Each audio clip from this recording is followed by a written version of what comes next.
Livre du prophète Michée, texte de la Bible catholique Crampon, enregistrement par mission-web.com. Chapitre 1. Parole du Seigneur qui fut adressée à Michée de Morézet dans les jours de Joathan, d'Achaz et d'Ézéchias, rois de Juda, dont il eut la vision touchant Samarie et Jérusalem. Écoutez, vous tous, peuple. Sois attentive, terre, avec ce qui te remplit. Le Seigneur l'Éternel va témoigner contre vous, le Seigneur, du palais de sa sainteté. Car voici que le Seigneur va sortir de sa demeure. Il descendra, il marchera sur les hauteurs de la terre. Les montagnes se fondront sous ses pas, les vallées se fendront, comme la cire devant le feu, comme l'eau versée sur une pente. Tout cela à cause du crime de Jacob et à cause des péchés de la maison d'Israël. Quel est le crime de Jacob? N'est-ce pas Samarie? Et quels sont les hauts lieux de Juda? N'est-ce pas Jérusalem? Je ferai de Samarie un tas de pierres dans un champ, un lieu à planter la vigne. Je ferai rouler ces pierres dans la vallée, et je mettrai à nu ses fondements. Toutes ses statues seront brisées, et tous ses salaires consumés par le feu. De toutes ces idoles je ferai une ruine, car elle les a amassées avec le salaire de la prostitution, et elles redeviendront un salaire de prostitution. À cause de cela, je me lamenterai et je hurlerai, je marcherai dépouillé et nu. Je répandrai une lamentation comme le chacal, et une plainte comme l'autruche. Car sa plaie est mortelle, car elle vient jusqu'à Juda, elle arrive jusqu'à la porte de mon peuple, jusqu'à Jérusalem. Ne l'annoncez pas dans Geth, ne pleurez pas dans Akko. À Beth-Aphra, je me roule dans la poussière. Passe, habitante de Saphir, dans une honteuse nudité. L'habitante de Tsoanan n'est point sortie. Le deuil de Beth-Hetzel vous prive de son abri. L'habitante de Maroth est en détresse à cause de ses biens, car le malheur est descendu d'auprès du Seigneur sur la porte de Jérusalem. Attelle le char au coursier, habitante de Lachi. Ce fut le commencement du péché pour la fille de Sion, qu'on ait trouvé chez toi les crimes d'Israël. C'est pourquoi tu renonceras à posséder Morézet de Geth. Les maisons d'Aksib seront une déception pour les rois d'Israël. Je t'amènerai un conquérant, habitante de Marésa. La noblesse d'Israël s'en ira jusqu'à Odolam. Arrache tes cheveux, rase-les, à cause de tes enfants bien-aimés. Fais-toi chauve comme le vautour, car ils s'en vont en captivité loin de toi. Chapitre 2. Malheur à ceux qui méditent l'iniquité et qui préparent le mal sur leur couche. Au point du jour ils l'exécutent, quand c'est au pouvoir de leurs mains. Ils convoitent les champs et les ravissent, les maisons, et ils s'en emparent. Ils font violence à l'homme et à sa maison, au maître et à son héritage. C'est pourquoi ainsi parle le Seigneur. Voici que je médite contre cette race un mal, dont vous ne pourrez dégager votre cou, et vous ne marcherez plus la tête haute, car ce sera un temps mauvais. En ce jour-là, on prononcera sur vous un proverbe, et on chantera une complainte. C'en est fait, dira-t-on, nous sommes entièrement dévastés. Il aliène la part de mon peuple. Comment me l'enlève-t-il? Il distribue nos champs aux infidèles. C'est pourquoi tu n'auras personne qui étende chez toi le cordeau pour une part d'héritage dans l'assemblée du Seigneur. Ne prophétisez plus, prophétise-t-il. Si on ne prophétise pas à ceux-ci, l'opprobre ne s'éloignera pas. Toi qu'on nomme maison de Jacob, est-ce que le Seigneur est dépourvu de patience? Sont-ce là ses œuvres? Mes paroles ne sont-elles pas bienveillantes pour celui qui marche avec droiture? Hier mon peuple s'est levé en adversaire. De dessus la robe vous arrachez le manteau. Ceux qui passent sans défiance vous les traitez en ennemis. Vous chassez les femmes de mon peuple de leur maison chérie. À leurs petits-enfants, vous ôtez pour jamais ma gloire. Levez-vous, partez, car ce pays n'est pas un lieu de repos, à cause de la souillure qui vous tourmentera, et d'un cruel tourment. S'il y avait un homme courant après le vent et débitant des mensonges en disant « Je vais te prophétiser vin et cervoise », ce serait le prophète de ce peuple. Je te rassemblerai tout entier, ô Jacob, je recueillerai les restes d'Israël. Je les grouperai ensemble comme des brebis dans un bercail, comme un troupeau au milieu de son enclos, ainsi bruira la multitude des hommes. Celui qui fait la brèche monte devant eux. Ils font la brèche, ils franchissent la porte, et par elle ils sortent. Leur roi passe devant eux, et le Seigneur est à leur tête. Chapitre 3. J'ai dit, écoutez donc, chefs de Jacob et magistrats de la maison d'Israël. N'est-ce pas à vous de connaître le droit, vous qui haïssez le bien et aimez le mal, qui leur arrachez la peau de dessus le corps et la chair de dessus les os? Ils dévorent la chair de mon peuple, ils lui arrachent la peau de dessus le corps, ils brisent ses os, ils les mettent en pièces comme ce qui est dans la marmite, et comme de la viande dans une chaudière. Alors ils crieront au Seigneur, et il ne les exaucera point. Il leur cachera sa face en ce temps-là, selon la malice qu'ils ont mise en leur action. Ainsi parle le Seigneur sur les prophètes qui égarent mon peuple, qui, tant que leurs dents ont de quoi mordre, proclament la paix, et à quiconque ne leur met rien dans la bouche, déclarent la guerre. C'est pourquoi vous aurez la nuit au lieu de vision, et vous aurez les ténèbres au lieu de divination. Le soleil se couchera pour les prophètes, et le jour s'obscurcira pour eux. Les voyants seront confus, et les devins rougiront de honte. Tous, ils se couvriront la barbe, car il n'y aura plus de réponse de Dieu. Mais moi, je suis rempli de force, avec l'esprit du Seigneur, et de jugement et de courage, pour dénoncer à Jacob son crime, et à Israël son péché. Écoutez donc ceci, chefs de la maison de Jacob, et magistrats de la maison d'Israël, qui avaient en horreur la justice, et qui pervertissaient ce qui est droit, bâtissant Sion avec le sang, et Jérusalem avec l'iniquité. Ces chefs jugent pour des présents, ces prêtres enseignent pour un salaire, et ces prophètes exercent la divination pour de l'argent, et ils s'appuient sur le Seigneur en disant « Le Seigneur n'est-il pas au milieu de nous? Le malheur ne saurait venir sur nous. » C'est pourquoi, à cause de vous, Sion deviendra un champ qu'on laboure, Jérusalem sera un monceau de pierre, et la montagne du temple un haut lieu boisé. Chapitre 4.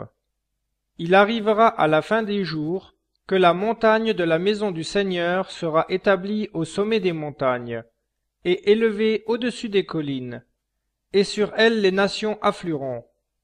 Et des peuples nombreux viendront et diront, « Venez, montons à la montagne du Seigneur, et à la maison du Dieu de Jacob. Il nous instruira de ses voies, et nous marcherons dans ses sentiers. Car de Sion sortira la loi, et de Jérusalem la parole du Seigneur. Il sera l'arbitre de nations nombreuses, et le juge de peuples puissants jusqu'au loin. Ils forgeront leurs épées en socs de charrue, et leurs lances en faucilles. Une nation ne lèvera plus l'épée contre l'autre, et l'on n'apprendra plus la guerre. Ils resteront assis chacun sous sa vigne et sous son figuier, sans qu'il y ait personne pour les troubler. Car la bouche du Seigneur des armées a parlé. Car tous les peuples marchent chacun au nom de son Dieu. Et nous marchons au nom de l'Éternel notre Dieu, toujours et à jamais. En ce jour-là, oracle du Seigneur, je recueillerai celles qui boitent, je rassemblerai celles qui étaient dispersées et auxquelles j'avais fait du mal, et je ferai de celles qui boitent un reste, et de celles qui sont éloignées une nation puissante. Et le Seigneur régnera sur eux, sur la montagne de Sion, dès lors et à jamais. Et toi, tour du troupeau, colline de la fille de Sion, elle viendra jusqu'à toi. Elle te reviendra, l'ancienne domination, la royauté qui appartient à la fille de Jérusalem. Pourquoi maintenant pousses-tu des cris? N'y a-t-il plus de roi en toi, et ton conseiller a-t-il péri, pour que la douleur t'ait saisi comme une femme qui enfante? Sois dans les douleurs et les efforts, fille de Sion, comme celle qui enfante. Car maintenant tu vas sortir de la ville, et demeurer dans les champs, et tu iras jusqu'à Babylone. Là tu seras délivré. Là le Seigneur te rachètera de la main de tes ennemis. Et maintenant, contre toi se sont rassemblées des nations nombreuses. Elles disent, qu'elle soit profanée, et que nos yeux contemplent Sion. Mais elles ne connaissent pas les pensées du Seigneur, et elles ne comprennent pas ses desseins. Savoir qu'il les a rassemblées comme des gerbes sur l'air. Lève-toi et foule, fille de Sion, car je ferai que ta corne soit de fer, et je ferai que tes sabots soient d'airain. Et tu broieras des peuples nombreux, et je consacrerai leurs gains à l'Éternel, et leurs richesses au Seigneur de toute la terre. Maintenant, fille de troupes, rassemble tes troupes. On a mis le siège contre nous. On frappe de la verge sur la joue le juge d'Israël. Chapitre 5. Et toi, Bethléem Ephrata, petite pour être entre les milliers de Juda, de toi sortira pour moi celui qui doit être dominateur en Israël, et ses origines dateront des temps anciens, des jours de l'éternité. C'est pourquoi il les livrera, jusqu'au temps où celle qui doit enfanter aura enfanté, et le reste de ses frères reviendra aux enfants d'Israël. Il se tiendra ferme, et il paîtra ses brebis, dans la force du Seigneur, dans la majesté du nom de l'Éternel, son Dieu. Et on demeurera en sécurité, car maintenant il sera grand, jusqu'aux extrémités de la terre. C'est lui qui sera la paix. Quand l'Assyrien viendra dans notre pays, et que son pied foulera nos palais, nous ferons lever contre lui 7 pasteurs et 8 princes du peuple. Ils paîtront le pays d'Assur avec l'épée, et le pays de Nemrod dans ses portes. Il nous délivrera de l'Assyrien, lorsqu'il viendra dans notre pays, et que son pied foulera notre territoire. Et le reste de Jacob sera, au milieu de peuples nombreux, comme une rosée venant du Seigneur, comme des gouttes de pluie sur le gazon, lequel n'attend personne, et n'espère pas dans les enfants des hommes. Et le reste de Jacob sera aussi parmi les nations, au milieu de peuples nombreux, comme un lion parmi les bêtes de la forêt, comme un jeune lion parmi les troupeaux de brebis. Lorsqu'il passe, foule et déchire, personne ne délivre. Que votre main se lève contre vos adversaires, et que vos ennemis soient exterminés. En ce jour-là, oracle du Seigneur, j'exterminerai tes chevaux du milieu de toi, et je détruirai tes chars. Je ruinerai les villes de ton pays, et je démolirai toutes tes forteresses. Je retrancherai de ta main les sortilèges, et il n'y aura plus chez toi de devin. J'exterminerai du milieu de toi tes idoles et tes stèles, et tu n'adoreras plus l'ouvrage de tes mains. J'arracherai du milieu de toi tes achéras, et je détruirai tes villes. Et dans ma colère et dans ma fureur, je tirerai vengeance des peuples qui n'auront pas écouté. Chapitre 6. Écoutez donc ce que dit le Seigneur. Lève-toi et vide ta querelle devant les montagnes, et que les collines entendent ta voix. Écoutez, montagnes, la querelle du Seigneur, et vous, immuables fondements de la terre. Car le Seigneur a une querelle avec son peuple, et il va plaider contre Israël. Mon peuple, que t'ai-je fait? En quoi t'ai-je causé de la peine? Réponds-moi. Car je t'ai fait monter du pays d'Égypte, je t'ai racheté de la maison de servitude, et j'ai envoyé devant toi Moïse, Aaron et Marie. Mon peuple, souviens-toi donc du conseil qu'avait donné Balak, roi de Moab, et de ce que lui répondit Balaam, fils de Béor. Souviens-toi de Sétim jusqu'à Galgala, afin que tu connaisses les justices du Seigneur. Avec quoi me présenterai-je devant l'Éternel? Me prosternerai-je devant le Dieu de là-haut? Me présenterai-je devant lui avec des holocaustes, avec des veaux d'un an? Le Seigneur agréera-t-il des milliers de béliers, des myriades de torrents d'huile? Donnerai-je mon premier-né pour ma faute, le fruit de mes entrailles pour le péché de mon âme? On t'a fait connaître, ô homme, ce qui est bon, et ce que le Seigneur demande de toi. C'est de pratiquer la justice, d'aimer la miséricorde, et de marcher humblement avec ton Dieu. La voix du Seigneur crie à la ville, et c'est sagesse de prendre garde à votre nom. Écoutez la verge, et celui qui l'a ordonné. Y a-t-il encore dans la maison du méchant des trésors iniques, et un épha amoindri, abominable? Serais-je pur avec des balances injustes, et de faux poids dans le sac? Les riches de cette ville sont pleins de violence, ses habitants profèrent le mensonge, et leur langue n'est que tromperie dans leur bouche. Moi, à mon tour, je te frapperai de coups mortels, je te dévasterai à cause de tes péchés. Tu mangeras, mais sans te rassasier, et ta faim sera au-dedans de toi. Tu éloigneras, mais sans rien sauver, et ce que tu sauveras, je le livrerai à l'épée. Tu sèmeras, mais tu ne moissonneras pas. Tu presseras l'olive, mais tu ne toindras pas d'huile. Le mou, mais tu ne boiras pas de vin. On observe les ordonnances d'Amri, et toutes les pratiques de la maison d'Akab, et vous marchez d'après leurs conseils, afin que je vous livre à la destruction, et les habitants du pays au sifflet, et que vous portiez l'opprobre de mon peuple. Chapitre 7. Hélas, je suis comme après la récolte des fruits d'été, comme après le grappillage de la vendange. Pas une grappe à manger, pas une des premières figues que mon âme désire. L'homme pieux a disparu de la terre, et il n'y a plus un juste parmi les hommes. Tous ils se mettent en embuscade pour répandre le sang. Chacun fait la chasse à son frère et lui tend le filet. Le mal, il y a des mains pour le bien faire. Le prince exige, le juge fait son prix, et le grand manifeste son avidité. C'est ainsi qu'ils ourdissent ensemble leur trame.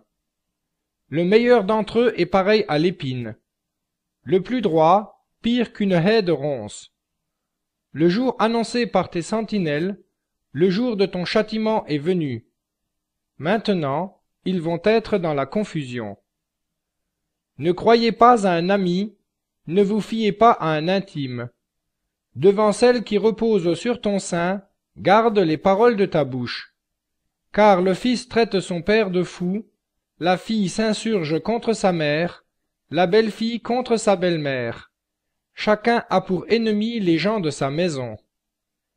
Et moi je regarderai vers le Seigneur, j'espérerai dans le Dieu de mon salut, mon Dieu m'écoutera. Ne te réjouis pas à mon sujet, ô mon ennemi, car, si je suis tombé, je me relèverai. Si je suis assise dans les ténèbres, le Seigneur est ma lumière. Je porterai la colère du Seigneur, puisque j'ai péché contre lui, jusqu'à ce qu'il prenne en main ma cause, et qu'il établisse mon droit. Il me fera sortir à la lumière, je contemplerai sa justice. Que mon ennemi le voie, et que la honte la recouvre, elle qui me disait, « Où est le Seigneur, ton Dieu ?» Mes yeux la contempleront. Maintenant elle sera foulée aux pieds, comme la boue des rues. Le jour vient où tes murs seront rebâtis. Ce jour-là, le décret sera retiré. Ce jour-là, on viendra jusqu'à toi, de l'Assyrie et des villes d'Égypte, de l'Égypte jusqu'au fleuve, d'une mer à l'autre et d'une montagne à l'autre. Le pays deviendra un désert à cause de ses habitants.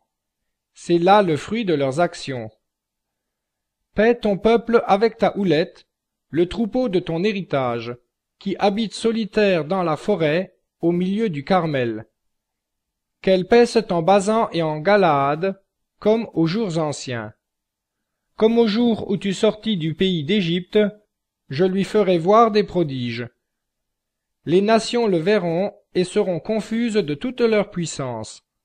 Elles mettront la main sur la bouche, leurs oreilles seront assourdies. Elles lécheront la poussière comme le serpent. Comme les reptiles de la terre, elles sortiront avec effroi de leur retraite, elles viendront en tremblant vers le Seigneur, notre Dieu, et elles vous craindront. Quel Dieu est semblable à vous, qui ôtez l'iniquité, et qui pardonnez la transgression au reste de votre héritage? Il ne fait pas à toujours prévaloir sa colère, car il prend plaisir, lui, à faire grâce. Il aura encore pitié de nous, il foulera encore aux pieds nos iniquités. Vous jetterez au fond de la mer tous leurs péchés, vous ferez voir à Jacob votre fidélité, à Abraham la miséricorde, que vous avez juré à nos pères dès les jours anciens.